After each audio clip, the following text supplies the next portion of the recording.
dadweynaha ku dhaqan magaalada Saylac ayaa cabasho xooggan ka muujiyay kastamka magaalada Saylac isagoo ku soo dalaacay baabuurtaasi cashuurtii ayaguna ay ugu baaqeen in si degdeg ah wax looga qabto xaaladani guud mudooyinkii ugu dambeysay ayaa cashuurta kastamka magaalada Saylac ay soo noqnoqonaysay ayagoo dadweynahanina ay cabasho xooggan ka muujiyeen isla markaasina waxay baaq u direen xukuumadda Soomaaliland iyo hay'adaha in si degdeg ah wax looga qabto xaaladani haddaba qaarkood waxa hadaladooda ka mid ahaa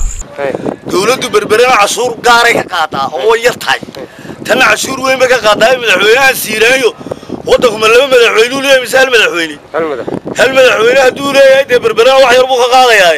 halkana wax weyn buu saarayaa de laba dawladina wada xukuntay ilaahay keenatay marka maxaad ka cabanaysaa waxaanu ka cabanaynaa cashuurtii lagu qaaliyay